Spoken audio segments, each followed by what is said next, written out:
سلامونه تاسو ګورئ هم پښتون خبرونه او زم کومل شبیر زم شاه سلیم جان وړاندې کوو د ټول ناول د نن ورځې مهم خبرونه.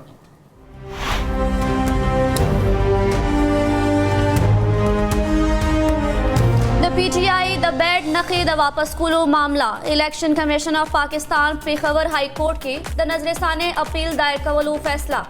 الیکشن کمیشن وائی پیښور ہائی کورٹ کے بعد نظر ثانی اپیل دائر کو.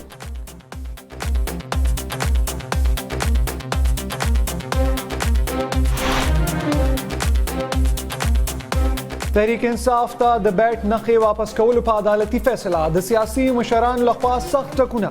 مسلم لیگ نون صدر شهباز شریف په شمول د یو شمیر سیاسي ګوندونو مشرانو په فیصله تنقید کړي.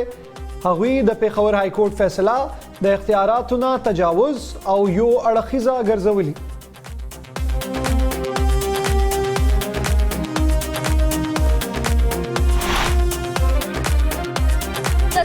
د پی ٹی آئی رہنما مراد سعید د نامزدګۍ کاغذونه مسترد.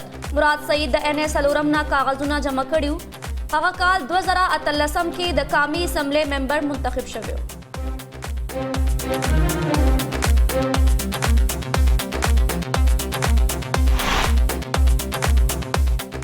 نگران حکومت انتخابی عمل کې غیر جانبدارا نه دی. د اسلام آباد های کورټ په نگران حکومت تور وايي پی ټی آئی ته خپل بانی سره د ملاقات اجازت نه ورکولو د نگران حکومت په اړه پوښتنې پیدا کړي.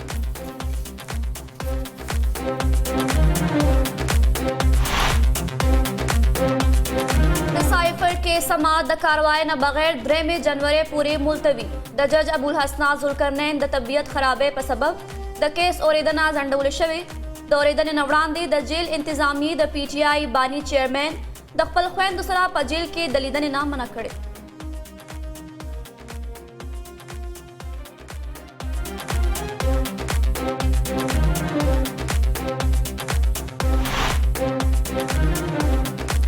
پخوانی وزیر اعظم شهباز شریف وایي د ټول نه زیات ټیکس ورکوونکي ښار کراچۍ د اوبو نه محرومه دی. د ټینکر مافیا به هم د ښار نه خاتمه کوو. د کال 1993 کې د کراچۍ امن تباه کړی شو. نواز شریف قانون نافذونکي ادارو سره یوځای د کراچۍ بې امني ختمه کړې ده.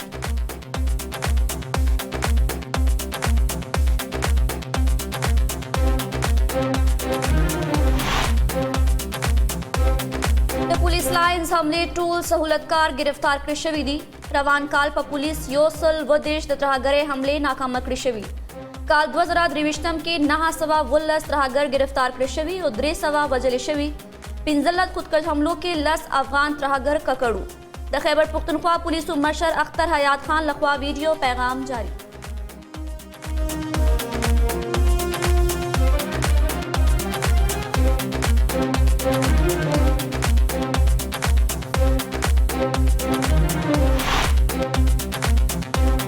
شمالي وزیرستان کې د یو مهم او مطلوب تن په شمول 15 ترهګر ووژل شول.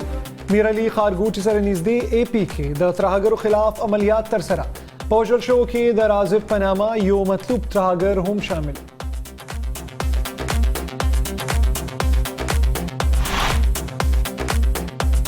د جنوبي غزا اسپتال سره نږدې اسرائیلي حمله 2 ورځو کې 40 نه زیات کسان مړه.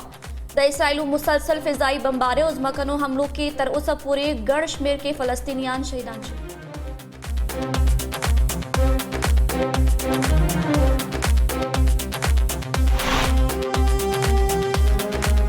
میلبرن کې دویم ټیسټ میچ هم د آسټرالیا په نوم د پاکستان پوره ټیم صرف په 219 رنزو آوټ.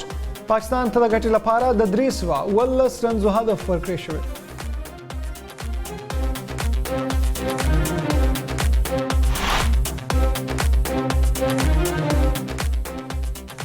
او د ملک شمالی علاقوں کے بعد سخت یخنی ہوئی. د خیبر پختونخوا میدانی علاقوں کے بعد شپې په وخت لړه خوروي. د موسمیاتو محکمې وینا وایي نن کم نه کم درجه حرارت په سکردو کې -9 ډګري سینټیګریډ ریکارډ شوی.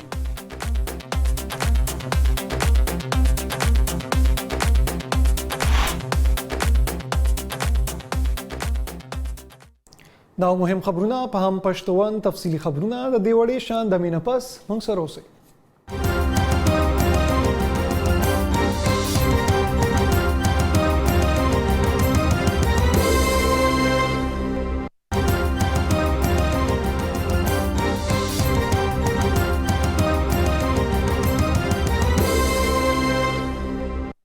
بلیٹن کی واری بیاہر کلے اس شامل تفصیلی خبرنا الیکشن کمیشن پاکستان تحریک انصاف تا د بیٹ انتخابی نخا ورکولو په مسله د نظر ثانی اپیل دائر کولو فیصله کړی ده د الیکشن کمیشن سرچینې وایي چې الیکشن کمیشن پېښور های کورټ کې د نظر ثانی اپیل دائر کولو فیصله کړې. په تیرو ورځو کې الیکشن کمیشن د پارټۍ خپلمنځي انتخابات د آئین مطابق په نه کولو پاکستان تحریک انصاف نه د بیٹ انتخابي نخا واپس اخیستې وه، خو د دسمبر په 26مه نیټه پېښور های کورټ د الیکشن کمیشن لخوا د انټرا پارټیز انتخاباتو کلدم ګرځولو او انتخابي نخا واپس اخیستلو پر ضد د الیکشن کمیشن فیصله معطل کړې وه. عدالت ویلي و چې د چټیانې ختمېدو وروسته به د مقدمې اورېدنه لومړی ډبل بنچ کوي او د کیس فیصله کېدو پورې به د الیکشن کمیشن فیصله معطله وي. نن الیکشن کمیشن خپل اجلاس کې د پېښور های کورټ د فیصلې خلاف د نظر ثانی اپیل دایر کولو فیصله وکړه.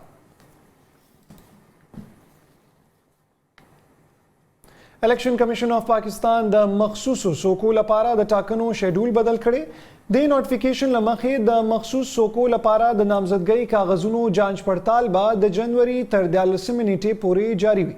د ریټرنینګ افسران د فیصلو خلاف اپیلونه د جنوري تر 14 پورې دایر کولی شي. د الیکشن کمیشن په اعلامیه کې دا هم ویلي شوي چې ټریبیونل به د جنوري په 19 نیټه د ښځو او اقلیتونو د څوکو په اړه فیصله وکړي او په مخصوص څوکو د نامزدګۍ کاغذونه د واپسۍ نیټه د جنوري 22 نیټه ټاکل شوې ده. اعلامیه کې زیاته شوي چې په مخصوص نشستونو د امیدوارانو فهرست به د جنوري په 23 نیټه شایع کړی شي. د پاکستان تحریک انصاف یو مشر او پخوانی وفاقي وزیر مراد سعید د نامزدګۍ کاغذونه مسترد کړي شوي. مراد سعید د NA څلور نه د نامزدګۍ کاغذونه جمع کړي وو. ترلاسه شوی معلوماتو مطابق مراد سعید په مختلف کیسونو کې مطلوب دی چې لوجه کاغذونه مسترد شوي. د PTI مشر سہیل سلطان ایڈوکیٹ د دې خبرې تصدیق کړي. مراد سعید د کال 2018 په ټاکنو کې د NA څلور نه د قومي اسمبلی غړی ټاکل شوی.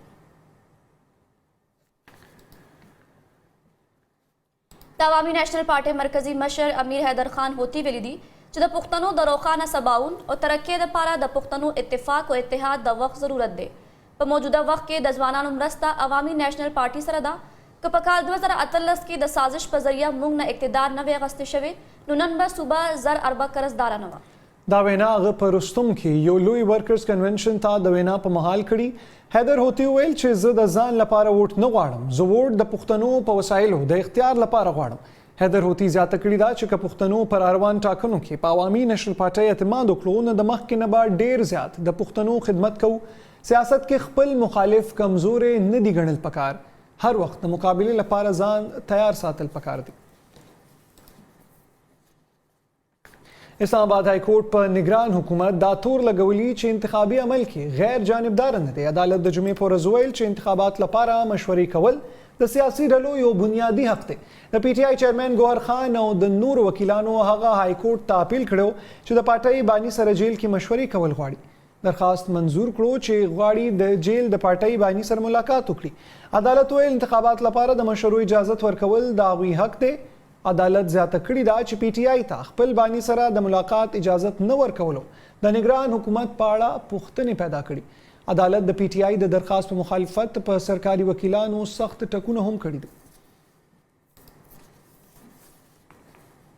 د خیبر پښتونخوا اسمبلی پخوانی MPA عبدالسلام آفریدي پولیس د زور په استعمالولو تورن کړي. هغه ویل چې هغه د پېښور های کورټ ته راغلی و او پولیسو له های کورټ د دروازې څخه نیولی دی.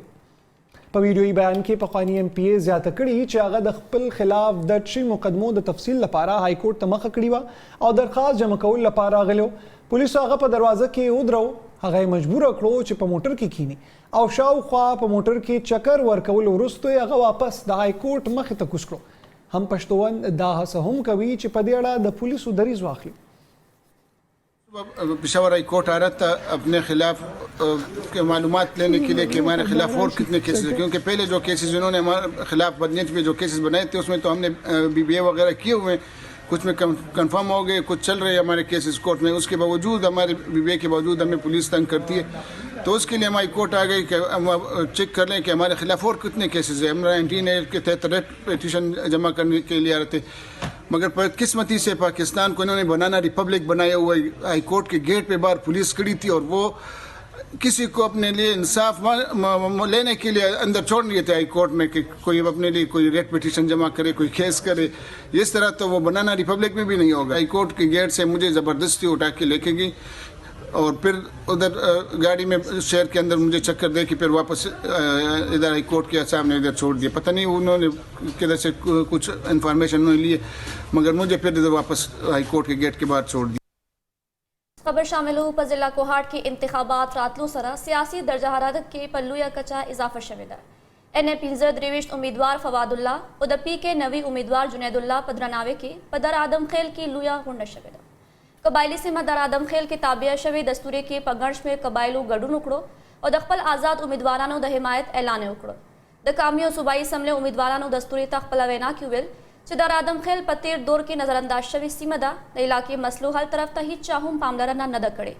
هغوی زیاته کړه چې دا سیمه د ټولو نه زیات ګیس پیدا کوي خو د بده مرغه ځایي خلک د ګیس د سہولت نه محروم دي. ویناوال وویل چې د ترقۍ په دې دور کې هم دا سیمه د صحت سہولت بجلی تعلیم ومن یونیورسټۍ په شمول ډېرو سہولیاتو څخه محرومه ده. که چېرې ولس په موږ باور وکړو موږ ته د خدمت موقع راکړه نو د علاقې مسایل به په ښه شان حل کړو. د فوج سرلښکر جنرل سید عاصم منیر ویلي دي چې په سوشل میډیا د مایوسۍ او افراتفری فضا پیدا کولو سره د غلط خبرونو په ذریعه دا تاثر ورکولی کیږي چې ریاست خپل وجود له لاسه ورکوي. د فوج د اطلاعاتو څانګې آی اس پی آر له مخې نیشنل فارمرز کنونشن ته د وینا په مهال هغه ویل چې د پاکستان په اړه افواهات او منفي خبرې کیږي. خو تاسو ته معلومه ده چې د کلمې په نوم یوازې دوه ریاستونه جوړ شوي, ریاست طیبه او ریاست پاکستان.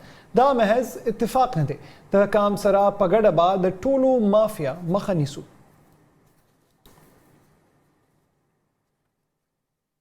د خیبر پختونخوا د پولیسو آئی جی اختر حیات خان وایي جنوبي ضلعو کې د پولیسو په څوکو د شپې په وخت د ترهګرو بریدونه یو چیلنج دی. د ترهګرۍ په مختلفو پیښو کې 115 پولیس اهلکارو او سپایانو شهیدان شوي او 400 ژوبل شوي دي.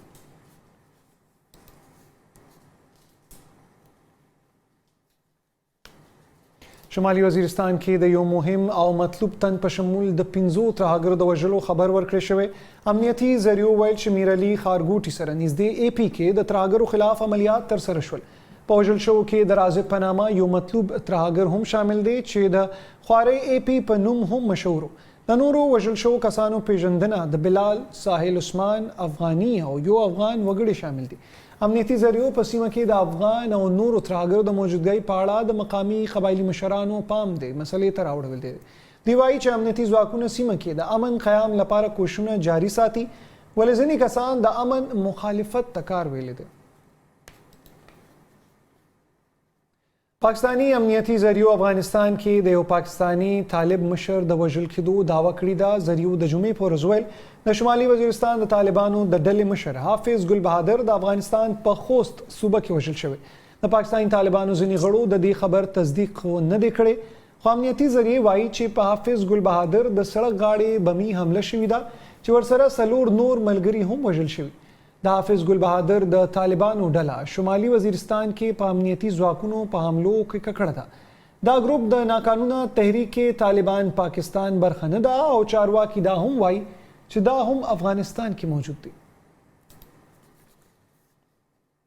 خبره کوو د فلسطین د حالاتو. د جنوبي غزا هسپتال سره نږدې اسرائیلي حمله شوې. د غیر ملکي میډیا مطابق 2 ورځو کې 40 نه زیات کسان مړه شوي. د حماس لخوا په اسرائیل د حملې وروستو د اسرائیلو مسلسل فضایي بمباري او ځمکنو حملو کې ګڼ شمېر فلسطینیان شهیدان شوي. شهید شوو کسانو کې زیاتره ښځې او ماشومان شامل دي. د سمارټ فون نامتو کمپنی ټیکنو پاکستان کې خپل ډومبه سٹور کلاو کړی دی. تفصیلاتو مطابق د ټیکنو د ډومبه سٹور شاندار افتتاح د دسمبر په 28مه د لاهور په آفیس سنټر کې شوی.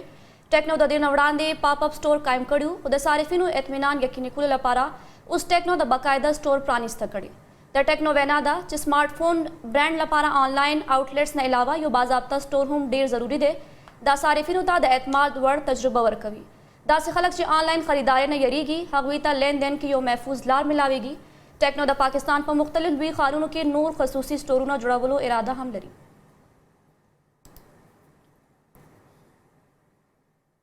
او شاملو د لوبو حال د میلبرن دویم ټیسټ میچ کې هم آسټرالیا پاکستان ته په 9 اویا رنزو شکست ورکړې او درې میچونو سیریز یې په خپل نوم کړی دی د پاکستان ټول ټیم صرف په 230 رنزو آؤٹ شوی دی پاکستان ته د 319 رنزو هدف ملاو شوی د آسټرالیا لخوا پیټ کمنز د شاندار بالینګ مظاهره کړې او 15 لوبغاړي یې آؤٹ کړي دي 4 وکټ د میچل سټارک په برخه کې راغلي بلې جوش هیزل یو وکټ ترلاسه کړی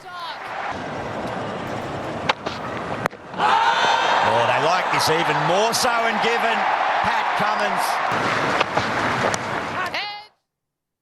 خبرونو په آخره کې اوس د موسم حال د موسمیاتو محکمه وايي راتلونکي 40 غنټو دوران د ملک په زیاتره سیمو کې به موسم یخ او خشک وي ولې شمالي بلوچستان په شمول د ملک په شمالي علاقو کې به سخته یخني پریوزي د دوران د پنجاب او خیبر پختونخوا په میداني سیمو کې د بالایي سند په سیمو کې او د سحر او د شپې په وخت د لړۍ خپرېدو امکان ظاهر شوی تیر شوی روز دوران هم په زیاتره سیمو کې موسم یخ او اوچ پات شوی محکمه موسمیات تر مخه نن کم نه کم درجه حرارت په لیک کې -10 ګلګت بلتستان سیمه سکردو کې -9 او د خیبر پختونخوا په کالام سیمه کې -4 ډیګري سنټیګریډ ریکارډ کړی شو